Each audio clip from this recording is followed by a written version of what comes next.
Hey guys, Kaiser Phoenix. This is the conclusion to my blind walkthrough of the Pokemon White game. Now, the entire reason I wanted to do these videos was because I was concerned that Pokemon was becoming a game series that you couldn't really play and enjoy and get all the Pokemon without having a guide or going to the internet to places like Cerebi or Maryland. I wanted to test that. And I figured you guys would enjoy watching that happen, or at least enjoy the discussion that resulted from that. Now, this report is based upon my own experiences of the game, and also my friend Nina, who actually picked up the game and played through it without ever really getting through a Pokemon game before. She used to play on her, she would borrow her brother's back in Generation 1, but she never really sat down and played a Pokemon game until now. So she's coming from the perspective of a new gamer to the Pokemon series. So, first things first, it was a good game. I definitely had fun, definitely enjoyed it. In fact, I think the thing I enjoyed about the most was the sense of discovery, of exploration that I got from seeing all these brand new Pokemon. I mean, obviously I didn't look at any of the Pokemon beforehand, and seeing them in the wild was like, oh my god, what is that? I want to find out about that. I want to catch it and figure out what it does and train it and figure out what it evolves into and all that sort of thing. So, constantly seeing new Pokemon was great and very enjoyable. And I think now at my age as a gamer, I've sort of realized that I love that sense of exploration that I get from certain games. That's why I like things like Endless Ocean. It's basically just an exploration game.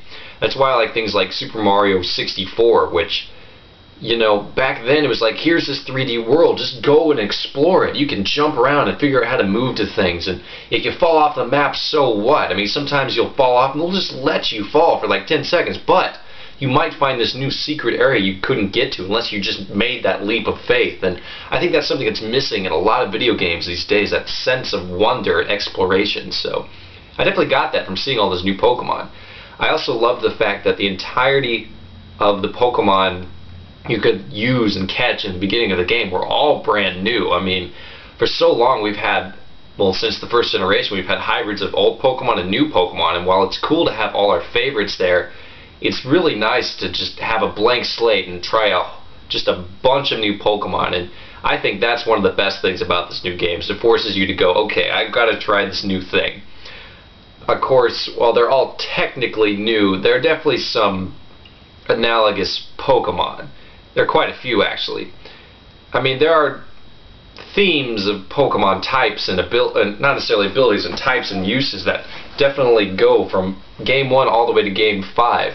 I mean, you've got the 3 basic stars, which are still grass, water, and fire. And though they are good Pokemon, they're still, basic starters. They have the same similar stat total and things like that.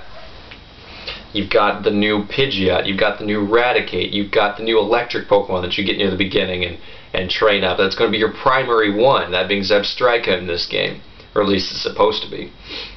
You've got things like the new Grimer and the 2 grass Pokemon that are there. It's sort of about the third of the way through the game. This time being Petalil and Cottony. You've got things like the rock Pokemon, you've got the bat Pokemon, you've got the thing that's clearly the new fighting Pokemon. I mean, there are a lot of analogous Pokemon, which is a little disappointing at times, because it sort of feels like it's basically just a new shade of, say, Poliwhirl or Grimer or what have you. I mean, there are differences, though, but for every difference there's a similarity. Say Woobat. It's psychic flying, which is different compared to the poison flying Zubat. But in order to get it fully evolved, you have to get the friendship evolution, like Crobat. So, and of course, there are also the really interesting new typings that are running around. I feel like for a lot of types, they've presented a lot of new viable Pokemon for competition, or for OU or UU or what have you. I mean, you've got things like some interesting new ghost Pokemon. You've got the Fire Ghost one, the Ground Ghost one. Those are interesting types. You got a new Ghost Wall that, while similar to Dusknoir, is pretty interesting. In fact, I'll probably continue to trade that one. You've got some new viable fire types, thank God. That same ghost fire Pokemon I talked about earlier. You've got things like Darmanitan. I mean, the fire starter is always useful in some ways. There's also the dragon Pokemon. Oh my God, they finally broke the whole 4 times weakness thing to dragon. You've got a pure dragon type. You got 2 pure dragon types now that I think about it. And then the whole dark dragon Pokemon, which I've yet to figure out a 4 times weakness for that, which is scary as all hell, but Hydreigon. Oh my God. So there's definitely a bunch of new interesting Pokemon. I know there's been a lot of complaints about the design of some of the Pokemon. I mean, yes, some of them look stupid, like the ice cream cone one, but for all the things like the ice cream cone, you've got things that look just really cool, like Excadrill, which looks like a rabid bear if you stuck metal appendages to its arms, and you got the badass dark ground alligator, which looks really cool. And there are some pretty, I mean, there's a freaking Battle Axe Dragon, okay? There are some cool character designs in this one. And I think if you look back at of all the games of the Pokemon series, there's always been some character designs that people are just like, this looks stupid. Especially in the 3rd game when the art style changed a little bit. But even if you look back at the first one, there are Pokemon that you think look stupid. But you hold that first generation in such high regard that people, I think, are willing to look past some of the stupid character designs. I mean, why do we have Jigglypuff? It's almost the same as Clefairy. It's normal type, learns similar moves. Why do we have it? I don't know. I'm just saying. There are certain Pokemon from earlier generations that you would hate just as much if they were introduced now. Okay? Now, throughout the course of the game, non-player characters readily gave me information that helped out when it came to certain evolutions. So in the end, there were only about 4 Pokemon that I couldn't really figure out how to evolve, or wouldn't have been able to figure out without an outside source telling me. That would be Boldore, Conkeldurr, Shelmet, and Carablast. Now Boldore and Conkeldurr, because I had played through the first games, reminded me so much of Machamp and Graveler, and since they didn't evolve for a while, I figured that they probably evolved from trading, and I was right. But if I was new to the series, I wouldn't know that. There's no non-player character that gives any hint about evolution through trading, at least not that I talked to. I talked to a lot of people. Carablast and Shelmet, though, I mean, there's no way in hell I would have guessed that if I traded those two for each other, they would evolve. There's no way. I mean, there's hints in the Pokedex even, but those are actually misleading. I mean, I thought you had to run around by an electric rock to do it, and no, that doesn't happen. But there are non-player characters that tell you, like, hey, this Pokemon evolves if you use a stone. You get things like the Chandelier Pokemon, some non-player character told me that. Things like the monkeys in the beginning, they're like, yep, they evolved with a stone, and here's that stone. Oh, thank you, I guess. Now, where this game, I think, annoyed me a little bit was I felt like the Pokemon series is always striking a balance between catering to older players, which might be in college, or my age, or high school, or middle school, or whatever, and players that are coming onto the series for the first time. That target elementary school audience, which is really the target audience for the Pokemon phenomenon, and not necessarily the video games, so I mean the merchandise, the TV show, all that stuff. They want it to be younger kids. I think this one catered a little bit too much to that younger demographic, because there were quite a few times where it felt like maybe this always happens, and I had just not noticed it as much, but it really felt like they were holding your hand at certain points in this game. I don't think it was necessary. I really don't think it was necessary. I mean, the gym types are in the game manual. If you look in the first, I don't know, it's like 5 pages or something, and you have some sort of comprehension of synonyms or words that mean certain things. I mean, some of them are called the insect badge. What do you think it's going to be? You can prepare for that. And even the gym that wasn't listed in the game manual as having an obvious type, the Dragon Gym, I think it was like a legend badge or something. I think the professor up and told you before that portion of the game, like, it's going to be a Dragon Gym, you better prepare yourself. it was a little too easy. I mean, there's certain points in the game where they give you a Pokemon that's designed to take out the gym leader. Like in the first game when they give you they give you the monkey that'll help you out. I mean, I think it's a little too much. It sort of took some of my enjoyment out of the game, and especially when it gets to the end of the game with the Elite Four, I really think they dumbed it down this time and made it too easy. And I know that sounds slightly hypocritical coming from someone who actually does use strategy to get the best advantage he can against his gym leader opponents, but it is not my job to make the game challenging. It is the game designer's job. If I'm going to play basketball and I'm not being challenged enough in the game, I will play better players. But I will not change the rules of the game in order to make it more challenging. I won't play basketball 1-on-5. It's up to the people who run the basketball game to provide me good opponents and make it a challenging, engrossing game.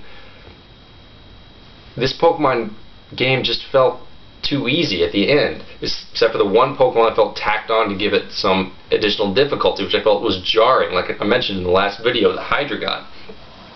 So, I don't know, I just felt like it was a little too easy. Nina got through it without really knowing much about what was super effective against what. She would actively use a type that was going to get its ass kicked just because she mixed it up or whatever. She still got through the game easily. It wasn't really an issue. So,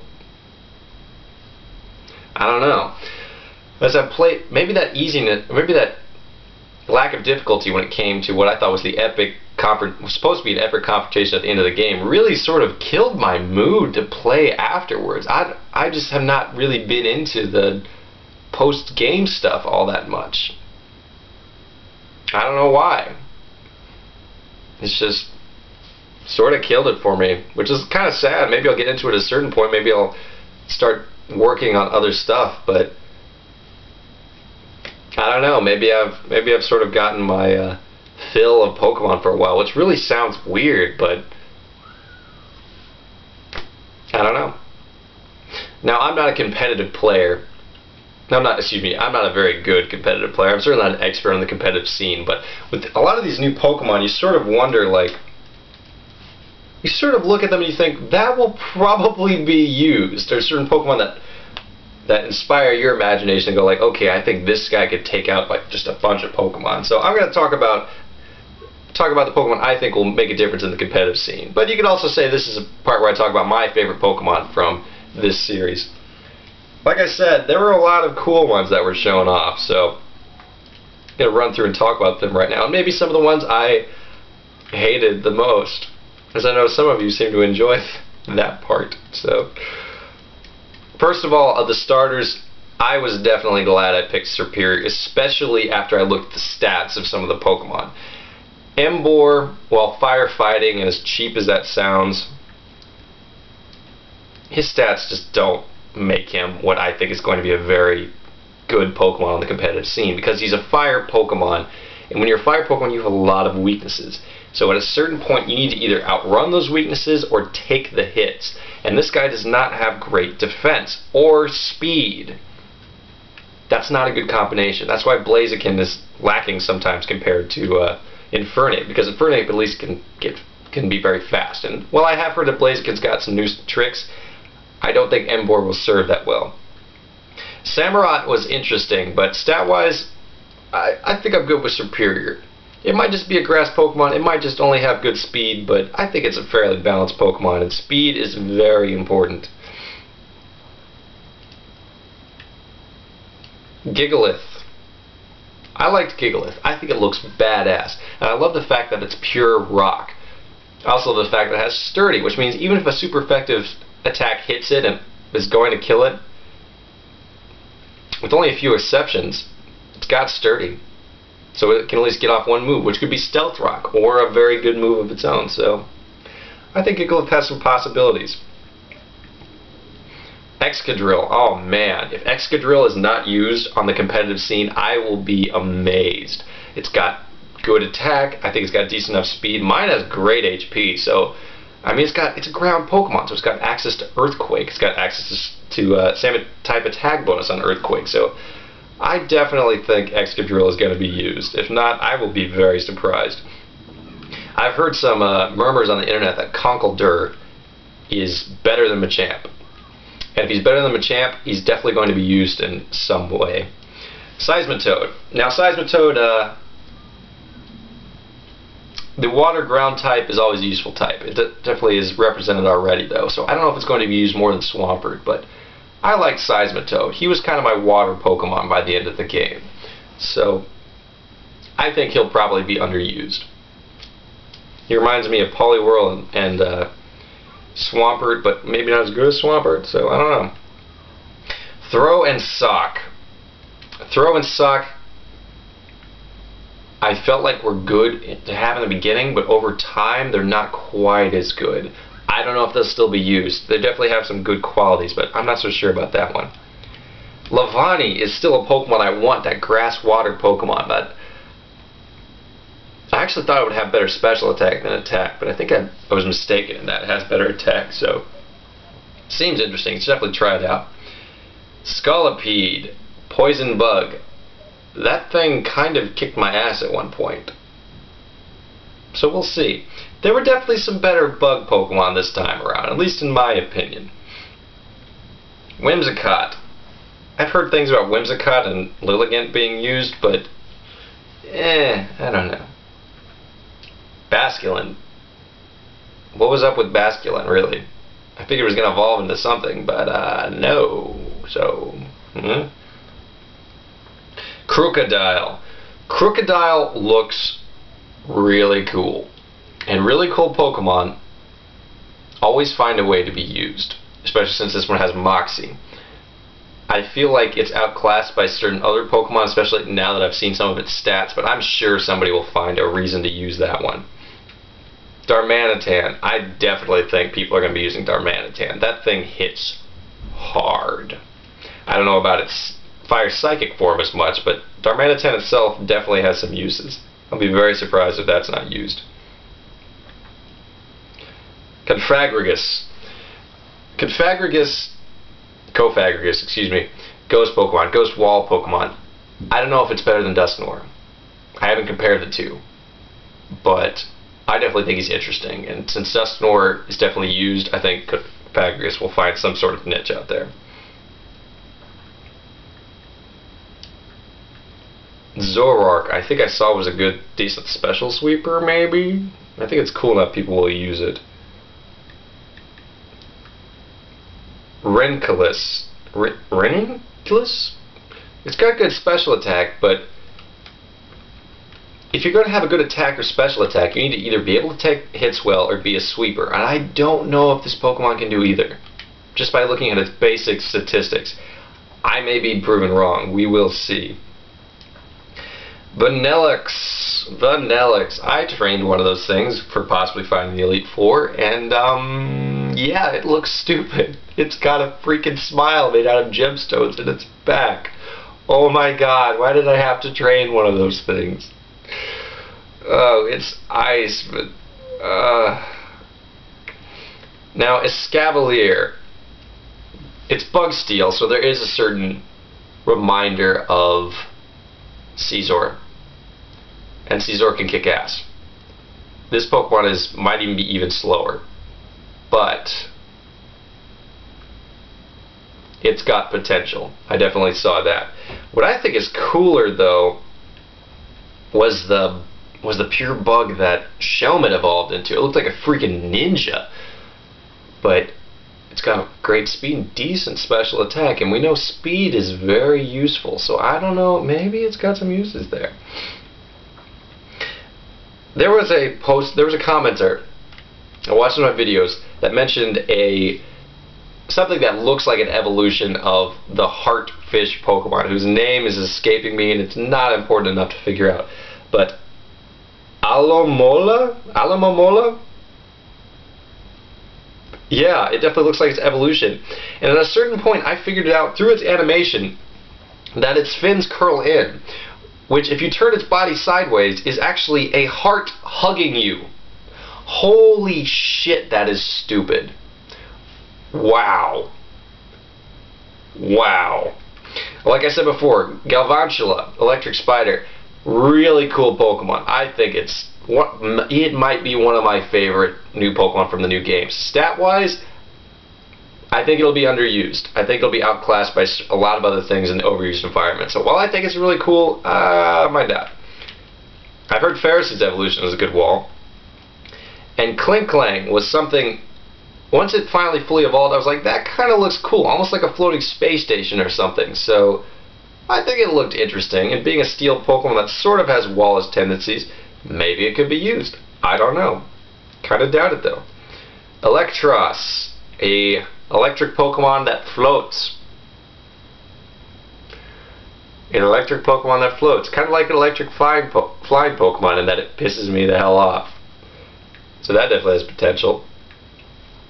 Chandelure, very high special attack, decent stats otherwise. I think people will figure out a way to use the hell out of that.